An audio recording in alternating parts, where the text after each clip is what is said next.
how did you get started in this, and how do you have literally the only reliable credit repair company that I've been able to find in the United States of America? A similar age to you, I was about 20 years old and I was just working between semesters in college, and I got recruited to just kind of jump on the phones, run a sales and marketing division of this company. And when I got there, all it was a phone with a list, and they just said, these people have less than 600 credit scores, and I'm supposed to call them. They weren't that appreciative of it, but I was kind of pot committed at that point. So I really dove into it. As we got going, I realized that there was a better way to do this. And so I started reaching out to loan officers and just saying, hey, when you have a motivated buyer, why don't we talk? And then flash forward 20 years later, well, 10 years later, we started My Credit Guy in 2015 after I had left that company, started a company, sold that company, worked for another company, and then left and moved out to Arizona to start My Credit Guy. And really what we wanted to do was just build a credit improvement company that we could be proud of. So today we have Sam Parker with My Credit Guy.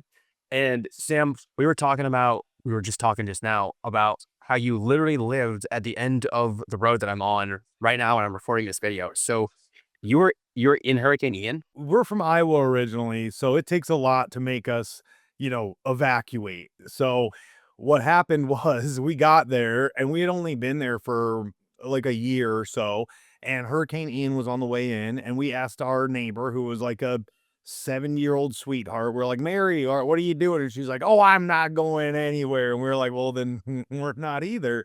And so we live right on a 10-mile canal, which is a whole different beast because it has so much water draining into it. But anyway, we luckily had a two-story house because we ended up on the second floor. There were a lot of people in our neighborhood, unfortunately, that passed away. A lot of one-story homes, a lot of older folks who had paid their house off too and had never seen water come up that high, so no homeowners insurance. So it was crazy. I mean, we lived in a wild place for several months. You have the stacks of people's houses and belongings out in front of the houses and people It camping. looked like Iraq. It was Yeah, literally Iraq it for 6 really it months. looked like a third world country. It was crazy. So we were just talking about Instagram before we hit record. And Sam, the majority of my followers on Instagram, I've always been really present on Instagram, but the majority of my followers, of my 54,000 followers, literally came from two videos I posted on Instagram. They went viral. The Hurricane Carnage went viral, and the videos go viral, and then the followers just started flooding in. Like I have 10 notifications on my phone right now of people that followed me from my Instagram reel. Like it, not that it means anything, because that's not what true marketing is. Like it's not just a matter of putting out content, like vomiting content out and hoping people watch it.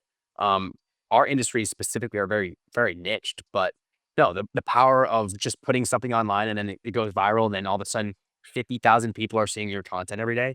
Um, but hurricanes are beside the fact. I'm very curious. I've been a loan officer since I was 19 years old. I've never had a reliable credit repair company ever. Not even close. Not even semi reliable.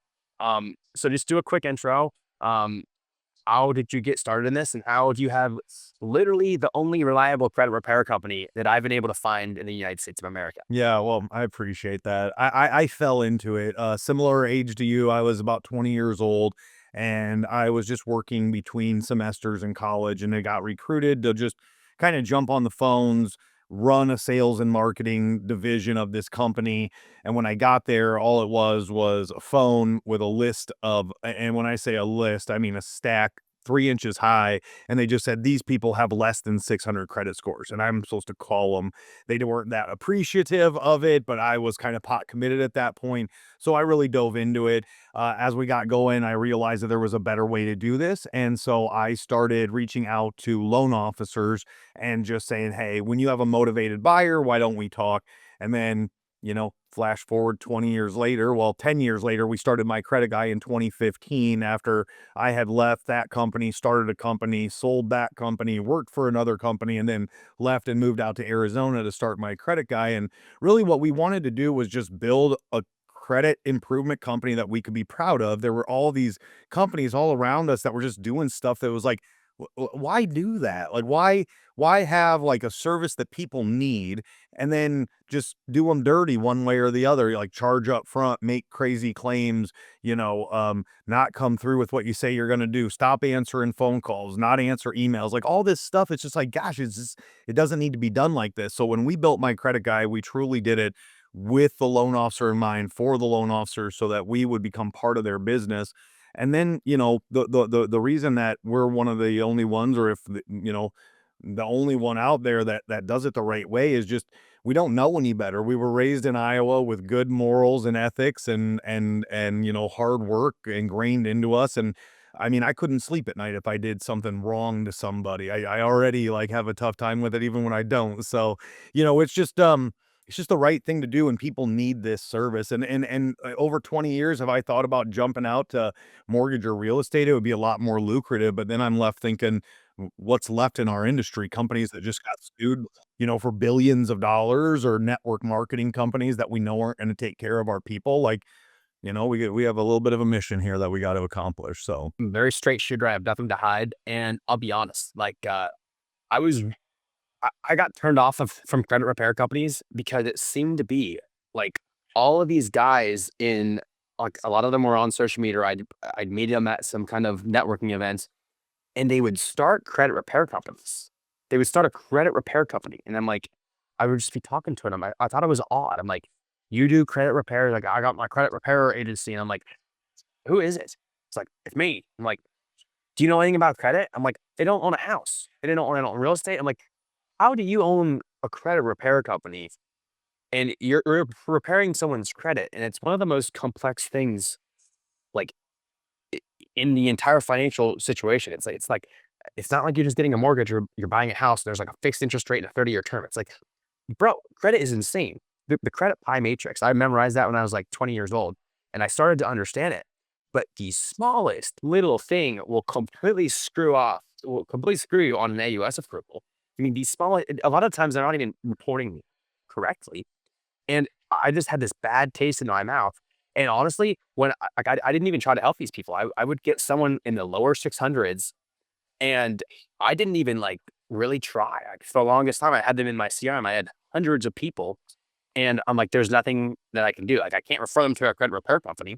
And what changed was, I don't know you might agree with this, you might not, but in the last 18 months, a lot of people are not doing as well financially. Like, they have credit card debts. In Florida, they got 3 hurricanes. I mean, if you're in a flood zone, hundreds of thousands of dollars of damages each time. And a lot of people are just struggling nowadays. Like, rates are 7%, consumer credit is 30%, and every single loan application I get in, there's something going on. Like, the amount of 800 down, 800 credit, 20% down files, like, it's not, they exist. They're out there for sure, but it's almost like everyone I encounter has some kind of credit situation. So if you're a loan officer doing this, I mean, in 2025, you have people, you're getting loan applications in that are not all 800 plus credit scores, 20% down, and they are fixable.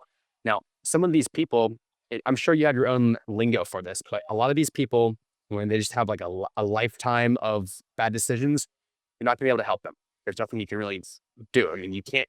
Hey, you're talking about changing life decisions here. There's nothing you can do as a credit repair company to help them if they're going to continue to not pay people back. But there are tons of situations right now where you have extenuating circumstances, and it's doable. It's absolutely doable to fix it.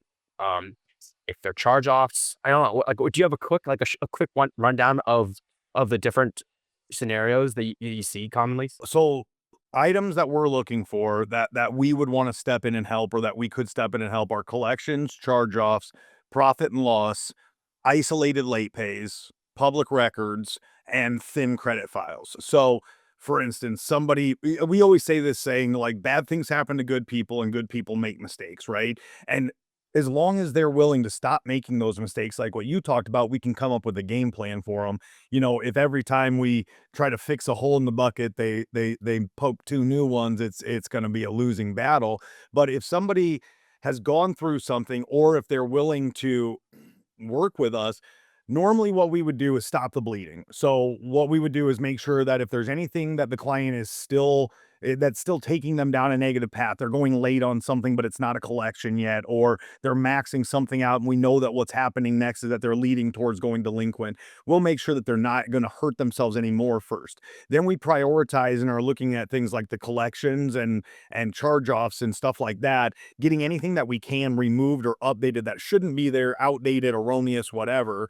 Then we move on to the items that should be there. They came through that filtering process and they made it and they're still there.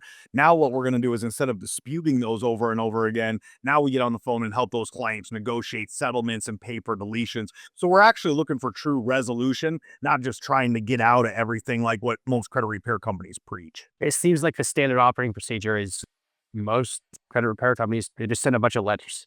Like, Constant. whether it's legitimate or is that not how you do this then? I don't know. Like, how do you No. approach this? So most credit repair companies just do blanket disputes over and over again, and they'll even market it. They'll say, "Oh, we got the secret sauce. We can put in this verbiage that gets everything removed," and it either doesn't or it does for a short-term period. But then you get what's called a reinsertion, and it usually shows up right before closing, right?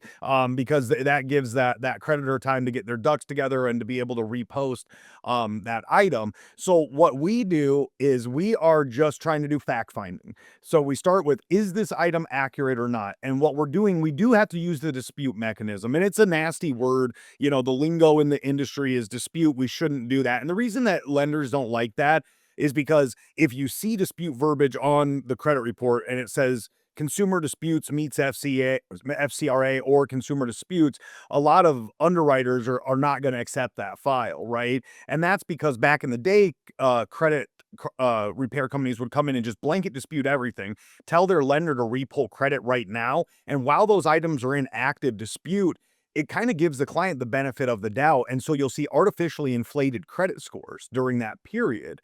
Well, what we have to do then is dispute an item. So let's say that we dispute 6 items. The client's unclear on them, one reason or another. We dispute 6 items. We get 3 items deleted. 3 items come back as being 100% verified. Okay, so 3 of them are out. Don't even need to worry about them. 3 of them now say consumer disputes meets FCRA. Now we go in and we're going to negotiate with 2 of them and get those things removed through a settlement or a pay for deletion. Don't need to worry about that. But one of them made it through. And now credit scores are good enough. You guys want to proceed, but it says consumer disputes meets FCRA. We have a simple document. Client calls the credit bureaus in the morning, and that verbiage is typically off the report within a 1 to 3 days. So you have to use the dispute mechanisms or an investigation mechanism, but you also need to be ready to kind of undo that or to know the next steps to make sure it's not going to be a problem. Would you be able to explain a charge off? Because if I ask 3 loan officers right now what a charge off is, I promise you I'd get 3 different answers. I don't think anyone actually knows what a charge off is. Yeah, I got the simple answer for you. A charge off is a collection action held by the original creditor still. So when you think collection, it's XYZ collection company or fake law company, right? Like X and Y associates, right? But a charge off is going to be held by that original creditor. So you're going to see like a Chase charge off. You're going to see the original creditor charge off. So it's just saying that the original creditor is still doing their own internal collection action. Now, how does that change things? Like on a credit card, for instance, okay? Once something goes to a collection, it's no longer factored into the balance to limit ratio. But on a collection, a balance limit ratio meaning credit cards, right? Credit usage, 30% of the credit score. But if it's held by the original creditor, not only might you see like the most negative coding associated, which is a 9, which is a whole other thing I can get into for you, but it's coded negatively, but it's also counting as a maxed out credit card still because it's held by that original creditor. So it's kind of the worst of the worst, honestly, when it's a charge off. You're kind of getting hit in 2 different ways. Oh, interesting. So I thought charge off meant that it was that the original creditor charged it off I know. and they're no longer trying to collect it. It is It's the opposite. crazy. It is crazy